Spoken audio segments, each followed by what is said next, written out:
of this thing called the jailhouse scene. Let's talk a minute about fingerprints.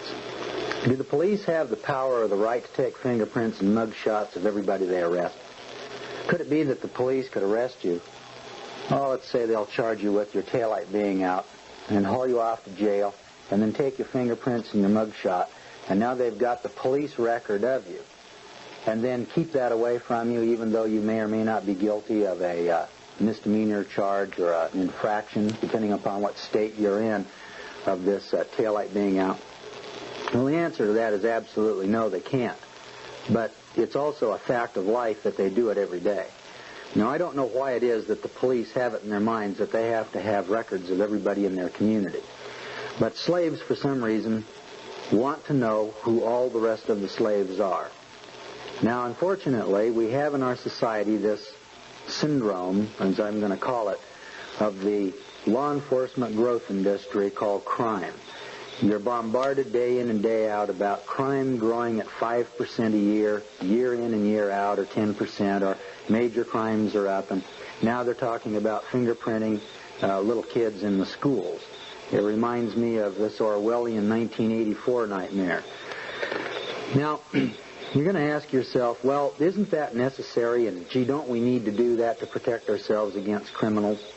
Well, I don't know whether you need to or not, but I don't need to. I haven't been victimized by any criminals except my government in my entire lifetime. Have you ever asked yourself, how many times have you been robbed?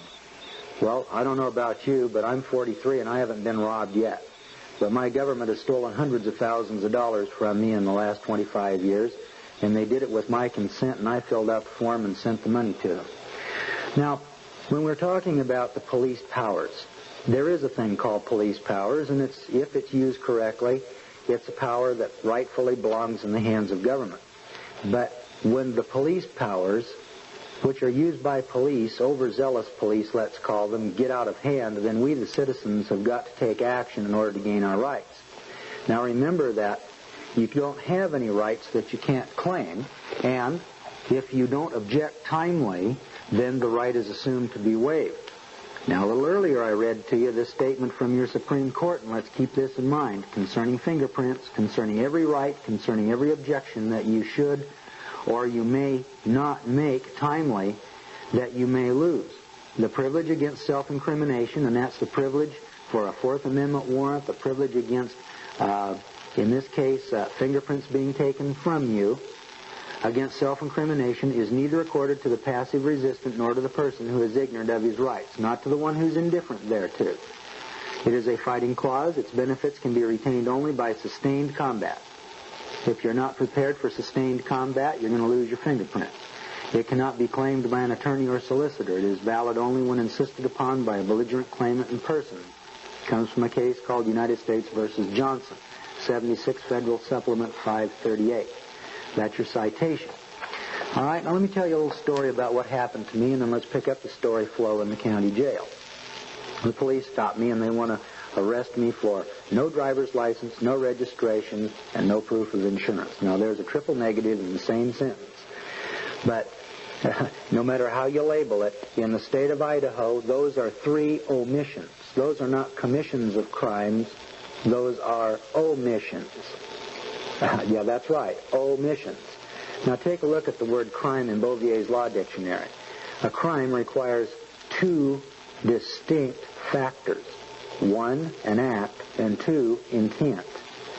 Now, if I don't have a driver's license, there is no act involved.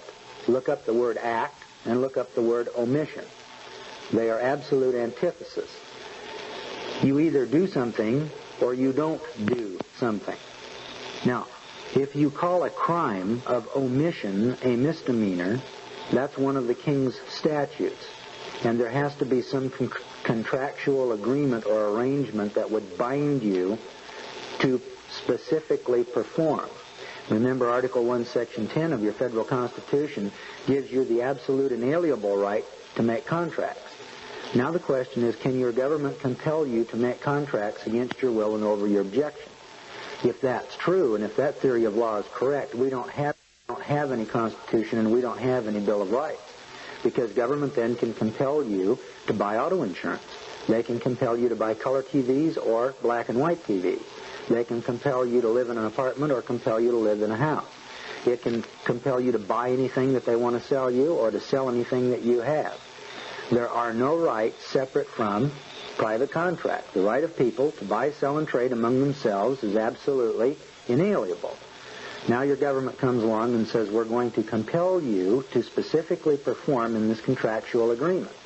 So if you have a driver's license, and with the driver's license you're out on the road and you're driving along, and the policeman stops you and he says, okay, now I want you to get out of the car and I want you to walk on the white line, etc. There are some civil rights that protect you.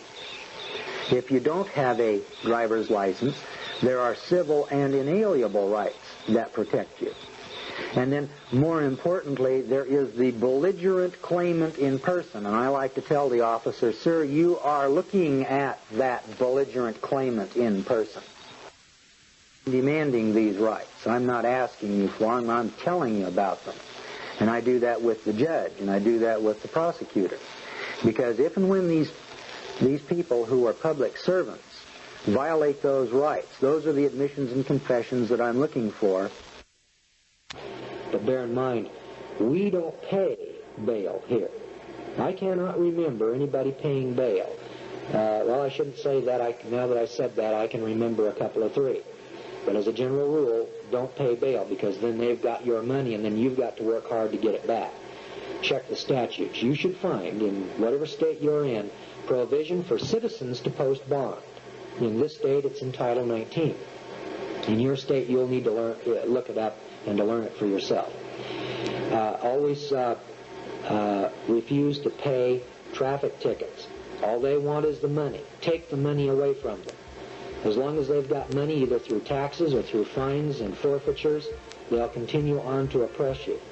It's when you take that money away from them that they will then lose their power and capacity to oppress you.